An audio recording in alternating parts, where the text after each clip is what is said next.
The 911 call came in at 4:41 a.m. on September 29, 2021. The dispatcher answered to the sound of a 17-year-old boy named Benjamin Elliott, who spoke in a voice that trembled between panic and disbelief. He said 4 words that changed his life forever. "I just killed my sister." The dispatcher, trained to remain calm, asked for the location. Benjamin gave his home address in Harris County, Texas. He explained that he had used a knife. He said he thought it was a dream. When asked if his sister was awake, he replied that she was barely alive. He described her as his twin. They were both 17 years old. His parents were in the house, but they were asleep. The dispatcher instructed Benjamin to wake them. The line captured the sound of a teenager running through a dark house, calling out for his mother and father. Then came the confusion. Kathy Elliott, the mother, asked her son what he had done. Benjamin repeated the word "dream" over and over. Michael Elliott, the father, shouted for someone to explain. The dispatcher, still on the line, began counting chest compressions. 1, 2, 3, 4. She told Benjamin to keep tapping his sister's chest until paramedics arrived. The call lasted several minutes. Throughout it, Benjamin never stopped trying to help. He never hung up. He never ran. The recording of that call would later be played in a crowded courtroom, where jurors would listen to every breath, every pause, every syllable, searching for the truth hidden inside a teenager's voice. Harris County Sheriff's deputies arrived at the Elliott home within minutes of the 911 call. The rain was falling steadily, and the street was dark except for flashing cruiser lights. They found Benjamin Elliott standing outside. He was not holding the knife. He was not attempting to flee. He stood in the rain with his hands visible, waiting. Officers later testified that Benjamin appeared to be in shock. His clothes were stained with blood. He did not resist when they placed him in handcuffs. He did not ask for a lawyer. Instead, he asked about his sister. Inside the house, the scene was controlled chaos. Paramedics worked on Megan Elliott, performing CPR on her bedroom floor. The pillow beneath her head was soaked through. Her parents stood in the hallway, confused and desperate for information. Michael Elliott grabbed an officer and demanded to know where his son was. The officer pointed toward the police cruiser. Benjamin sat in the back seat, handcuffed, visible through the rain-streaked window. For the next 3 hours, the Elliott parents were kept separate from their son. Police did not tell them whether Megan had survived.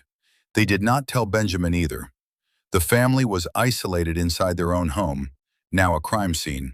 Yellow tape went up around the front door. Neighbors began to gather on the sidewalk, whispering. The sun would rise soon, but for the Elliott family, the light would not reach them that morning. They waited in the dark, not knowing if their daughter was alive or dead, not knowing if their son was a victim or a monster. At approximately 7 a.m., Detective Fredra Munoz began interviewing Benjamin Elliott in a windowless interrogation room. Benjamin was still wearing clothes that carried traces of the crime scene. He had not asked for an attorney. He had not invoked his right to remain silent. He answered every question. The detective started slowly, asking Benjamin about his family, his school, his plans for the future. Benjamin spoke about taking the SAT that weekend. He talked about wanting to study mechanical engineering. He described his relationship with Megan as close. He said there was no rivalry, no fights, no jealousy. The detective then shifted to the night of the stabbing. Benjamin explained that his father had given him an Air Force survival knife earlier that day. He had been enamored with it. He had kept it near his bed. He fell asleep sometime between 2:30 and 3:30 a.m. while scrolling on his phone. The next thing he remembered was the feeling of stabbing something. He turned on the light. He saw Megan. He panicked. He tried to stop the bleeding with a pillow. He called 911. The detective pressed him for details. Benjamin provided his iPhone password without hesitation. He agreed to let police search his phone records, his text messages, his internet history. He seemed to have nothing to hide. But the detective noticed something unusual. Benjamin referred to his own home as the crime scene before any officer had used that term. It was a small detail, but one that would later be highlighted by the prosecution as evidence of a mind that understood exactly what had happened. Meanwhile, inside the house, paramedics had stopped CPR. Megan Elliott had not regained consciousness. She had no heartbeat. She was not breathing on her own. The medical examiner would later determine that she had suffered 2 stab wounds, one of which severed her carotid artery and jugular vein. Death came within minutes. But Benjamin did not know this. His parents did not know this. The family was kept in isolation while police processed the crime scene. Photographs were taken. Evidence was bagged. The knife was collected from the bedroom floor. It was not until approximately 11 a.m., more than 6 hours after the 911 call, that Detective Munoz finally told Benjamin the truth. The detective's words were direct. "Megan did not make it," he said. Benjamin's response was quiet. He said, "I deserve that." He did not scream. He did not cry out. He sat in silence. His parents learned the same news from a family attorney who had been called to the scene. They did not hear it from police. They did not hear it from their son. They heard it over a phone call, standing in their own driveway, watching officers walk in and out of their front door. The nightmare had a name now. It was not a dream. It was death. The Elliott family seemed, to anyone who knew them, an ordinary American family. Michael Elliott was a stay-at-home father. Kathy Elliott was a senior manager with the Girl Scouts of America. Their oldest daughter, Elizabeth, was already away at college. The twins, Benjamin and Megan, were close in a way that only twins can be. But after the stabbing, the family began to search their own history for answers. They remembered that Benjamin had sleepwalked as a child. When he was about 10 years old, his sister Elizabeth found him standing outside her bedroom door in the middle of the night. He was asleep. He did not remember walking there. There was also a sleepover with childhood friends. One of them found Benjamin asleep on a couch, eating a donut. When they woke him, he seemed confused, unable to explain how he had gotten the food or why he was eating it in his sleep. The family history extended further. Benjamin's uncle had sleepwalked as a teenager. He would walk out to the garage and handle tools while unconscious. On one occasion, he walked in on his own mother while she was in the shower. Kathy Elliott's aunt had an even more startling history. She once walked out of her house while asleep, wandered into the woods, and woke up in the middle of a thunderstorm, clutching her dog and unsure how she had gotten there. The defense would later present this family history as evidence that Benjamin had a genetic predisposition to parasomnias. The prosecution would argue that first-degree family history, parents, mattered most, and neither Michael nor Kathy were sleepwalkers. The autopsy of Megan Elliott was performed the day after her death. The medical examiner documented 2 distinct stab wounds. One was superficial, causing minimal damage. The second was 4 inches deep, entering the left side of the neck and severing both the carotid artery and the jugular vein. The medical examiner testified that Megan would have lost consciousness within seconds and died within minutes. There was no defense against such an injury. The presence of 2 wounds became a central point of contention at trial. Benjamin had told police and 911 that he stabbed his sister once. The defense argued that the second wound could have been caused by the same action, a single thrust that entered and exited, creating 2 entry points. The prosecution rejected this explanation. They argued that the wounds were separate, distinct, and intentional. If Benjamin was truly sleepwalking, they asked, how could he have withdrawn the knife and stabbed a second time? A sleepwalker might lash out once in response to a perceived threat, but a second, deliberate thrust suggested consciousness, intention, and control. The prosecution also pointed to the lack of blood spatter on the walls of Megan's bedroom.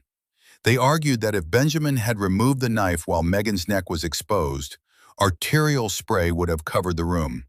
The fact that it did not, they claimed, proved that the pillow was over her face when the knife was withdrawn. The defense called this speculation, but the jury was left with a forensic image they could not ignore. a twin sister, a knife, and 2 wounds where there should have been 1. Dr. Gerald Simmons is a neurologist who has spent decades studying the intersection of sleep disorders and violent behavior. When Benjamin Elliott's lawyers contacted him, he was skeptical. He had heard cases before where defendants claimed sleepwalking as a defense. Most of those claims, in his experience, were not supported by the science. But he agreed to examine Benjamin. The first sleep study was conducted in Simmons's lab, with electrodes attached to Benjamin's scalp, face, chest, and legs. The machines monitored his brainwaves, his eye movements, his muscle activity, and his heart rate. The results were immediate and striking. Benjamin had obstructive sleep apnea. His airway was partially blocked, forcing his brain to wake slightly during the night to reopen it. This fragmentation of sleep, Simmons explained, is a known trigger for parasomnias. The second finding was even more specific. Benjamin entered slow-wave sleep, the deepest stage of non-REM sleep, in just 11 minutes. The average person takes 20 to 30 minutes to reach the stage. Simmons testified that this rapid transition, combined with the sleep apnea, created a perfect environment for sleepwalking. He pointed to the 24-minute window between Benjamin's last phone activity at 4:17 a.m. and the 911 call at 4:41 a.m. In that window, Simmons argued, Benjamin was not conscious. He was moving through his house, handling a knife, and stabbing his sister while his brain was in a state between sleep and wakefulness. Simmons acknowledged the tragedy. He acknowledged the horror. But he insisted that Benjamin was not responsible for his actions. Dr. Mark Pressman arrived at a different conclusion without ever interviewing Benjamin Elliott. Pressman, a psychologist who has studied sleep disorders for decades, reviewed the police reports, the interrogation video, and the 911 call. He concluded that Benjamin was not sleepwalking when he stabbed Megan. Pressman's primary argument centered on memory. True sleepwalking, he explained, occurs during non-REM slow-wave sleep. In this state, the brain does not form episodic memories. Sleepwalkers do not remember what they did. They do not remember how they felt. They wake up with a blank space in their timeline. Benjamin, however, had memories. He remembered the feeling of the knife entering something. He remembered turning on the light. He remembered panicking. He remembered using a pillow. These were not the fragments of a confused sleeper, Pressman argued. They were the sequential recollections of a conscious person. Pressman also pointed to the complexity of Benjamin's actions. Sleepwalkers, he said, perform automatic behaviors. They might walk, open doors, or even eat. But unsheathing a knife, walking to a specific bedroom, and stabbing a specific person twice requires conscious decision-making. Pressman testified that for Benjamin to have done all of this while asleep, he would have had to perform the most complex series of sleepwalking actions ever documented. The defense cross-examined Pressman aggressively. They asked how he could make a determination without speaking to Benjamin. Pressman replied that he did not need to. The evidence, he said, spoke for itself. The jury would have to decide which expert to believe. The trial lasted 4 days. Witnesses testified. Experts argued. The jury heard the 911 call, watched the interrogation video, and saw photographs of the crime scene that they would never forget. Then came the closing arguments. Prosecutor Megan Long stood before the jury and laid out the state's case. She pointed to the 2 stab wounds, the lack of blood spatter, the whispering on the 911 call, and Benjamin's calm demeanor during the interrogation. She reminded the jury that Benjamin had called his home the crime scene before police had used that term. She argued that he knew exactly what he had done. Then she made a statement that stunned the courtroom. She asked the jury to look at the gallery. She pointed out that dozens of people had come to support Benjamin.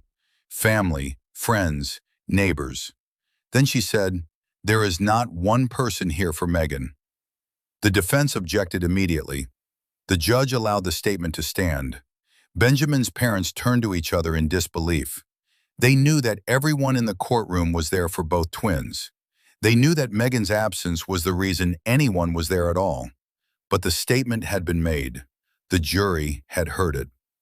After the verdict, the prosecution's comment would be criticized as unfair and manipulative. But in the moment, it landed with force. The jury deliberated for only 4 hours. When they returned, the foreperson read the verdict: guilty of murder. Benjamin Elliott, 19 years old, was convicted of killing his twin sister. The sentencing hearing took place the day after the verdict. The prosecution asked for 40 years in prison. They described Benjamin as a young man who had walked into his sister's room with a knife and snuffed out her life. They argued that he deserved to spend most of his adult life behind bars. But something unexpected happened. A member of the jury asked the judge to show leniency. The request was unusual and suggested that even those who had voted guilty had doubts. Judge Danilo Lacayo sentenced Benjamin Elliott to 15 years in prison. It was less than half of what the prosecution had requested.